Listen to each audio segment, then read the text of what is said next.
Hi bang කියලා හැමත් දෙනෙක් පිළිගන්නවා YouTube channel එකට Dark Side Courier bro. channel එකට ඔයා අලුත් කෙනා නම් channel එක subscribe කරලා එකතු වෙන්න පුළුවන්. මේ channel එකේ ගොඩාක් immigration දේවල් තමයි කතා කරන්නේ.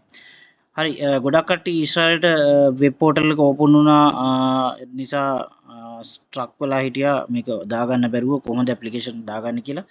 මම අද කතා කරනවා caregivers-ලා කොහොමද ඊශ්‍රායල් වෙබ්සයිට් එක හරහා ශ්‍රී ලංකා විදේශ සේවා නියුක්ති කාර්යාංශ වෙබ්සයිට් එක කරා කොහොමද ඇප්ලයි කරලා හරියටම ඇප්ලයි කරලා දාගන්න කියලා. හරිම ලේසි.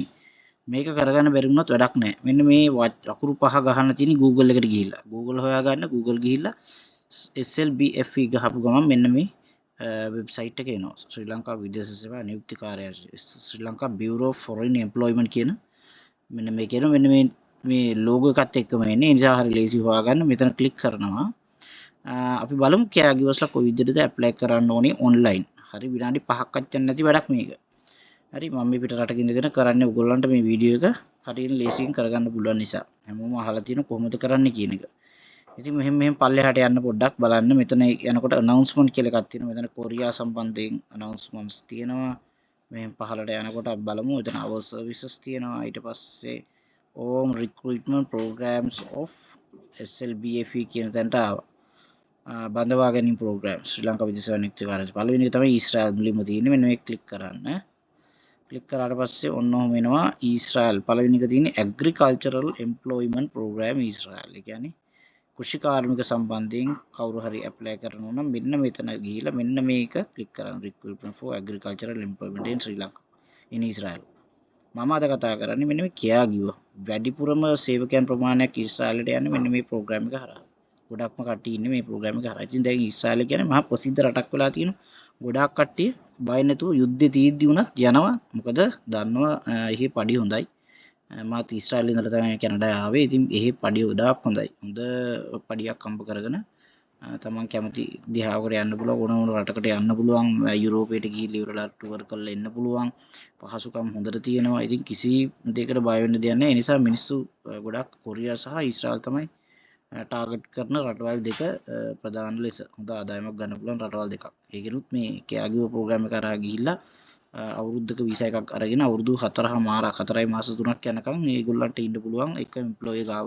කිසි කරදරයක් නැතුව කන්න බොන්න ඇඳුම් පැළඳුම් සබන් දත් බෙහෙත් ඒ ඔක්කොම සියලුම දේවල් දෙනවා.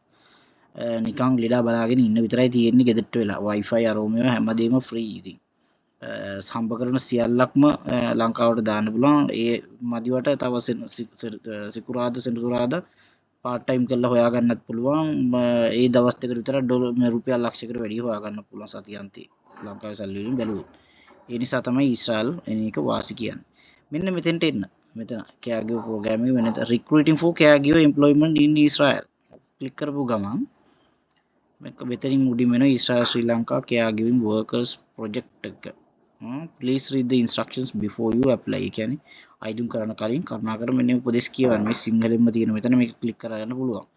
කවුරු හරි කෙනෙක් ඉන්නවා නම් කලින් ඇප්ලයි කරපු කෙනෙක් අමතක වෙච්ච ඩොකියුමන්ට්ස් මොනවා හරි අප්ලෝඩ් කරන්න. එයාටත් මෙන්න මේ මම මෙතෙන්ට ආපු මේ දක්වා ආපු තැනට ඇවිල්ලා මෙන්න මෙතෙන්ට ඇවිල්ලා මේක ක්ලික් කරලා එයාගේ ඩෙන්ටිටි හරි මැරේජ් සර්ටිෆිකේට් එක හරි ලොස් වෙච්ච මොකක් හරි පාස්පෝර්ට් එක හරි අලුත් පාස්පෝර්ට් එකක් හදුවා නම් ඒ විස්තර හරි ඕන දෙයක් මෙතන අප්ලෝඩ් කරගන්න පුළුවන් ලේසියෙන්. මෙන්න මෙතෙන්ට තමයි ළඟට එන්න ඕනේ. Israel caregiving workers application. මෙතෙන්ට ඇවිල්ලා මේ අත වගේ ආවහම මෙතන මේක ක්ලික් කරන්න ඕනේ.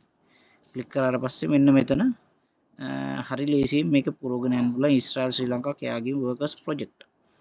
මෙන්න මෙතන NIC කියන තැන ඔයාගේ ජාතික හැඳුනුම්පත් අංකය දුන්නා. මෙන්න මේ වට පේනව නේද? මෙන්න මේ මෙතන රතු පාටින් මේ තරු ලකුණක් තියෙනවා. මේ රතු පාටින් තරු ලකුණු තියෙන තැන් අනිවාර්යයෙන්ම පුරවන්න ඕන කියන තැන් තමයි තියෙන්නේ. ජාතික හැඳුනුම්පත පාස්පෝර්ට් එකේ අංකය මේ ෆස්ට් නේම් එක පාස්පෝර්ට් එකේ ෆස්ට් නේම් එක සහ සර්නේම් එක මෙතන ලාස්ට් නේම් එක. හරි එතකොට ප්‍රීවියස් මේ ලාස්ට් නේම් කියලා මේව පුරවන්න අවශ්‍ය නැහැ. එතන විශේෂයෙන් රතු තරු දාලා නැහැ. ඒ නිසා පුරවන්න අවශ්‍ය නැහැ. ඒවා ඔප්ෂනල්. අවශ්‍ය නම් පුරවන්න පුළුවන් නැත්තම් නැහැ. ඒ කියන්නේ කලින් ප්‍රීවියස් නේම් කියලා එහෙම එකක් නැහැනේ.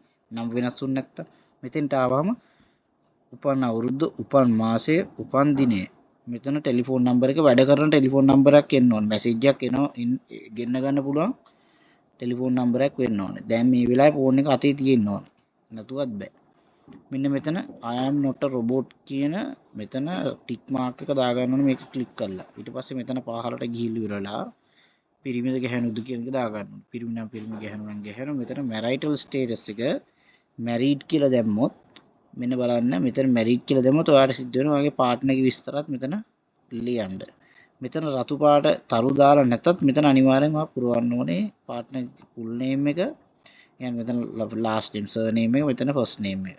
passport number එයාට passport එක තියෙන්න ඕනේ. passport number NIC number එක.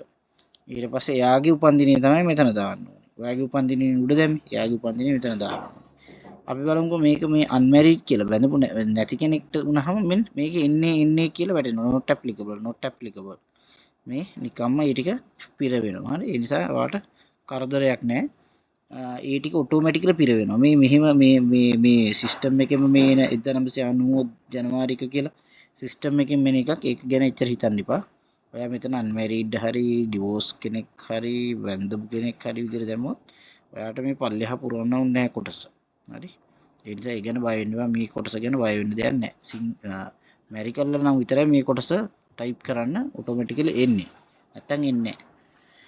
ඊට පස්සේ පහළට ගියාම මෙතන මේ තාත්තගේ නම දාන්න තියෙනවා. ඔයාගේ තාත්තගේ නම. හරි. මෙතන මේ ජෙන්ඩර් එක, ෆාදර්ස් නේම් එක, මේ marital status එක මෙතන දාන්න තියෙනවා. right. එතකොට මෙතනින් පහළට ගියාට පස්සේ do you have one of the following qualifications? මේ පහළ qualifications වලින් එකක් තියෙනවද කියලා අහනවා. අපි දැන් මේක දැම්මොත් මොකද වෙන්නේ? කිසිම දෙයක් නැහැ කියන එක දැම්මොත් ඔයා සුදුසුකම් කනකාටුයි ඔයා සුදුසුකම් සපුරලා නැහැ. ඒ නිසා ඒක දාන්න මේක පුරවන්න එන්න එපා. මෙන්න මේ එක්ක මේක දාන්න. ඒ කියන්නේ මේ උඩ qualification දෙකම තියෙනවා. NVQ level 3 එක සහ training nursing at least මේ 11 months.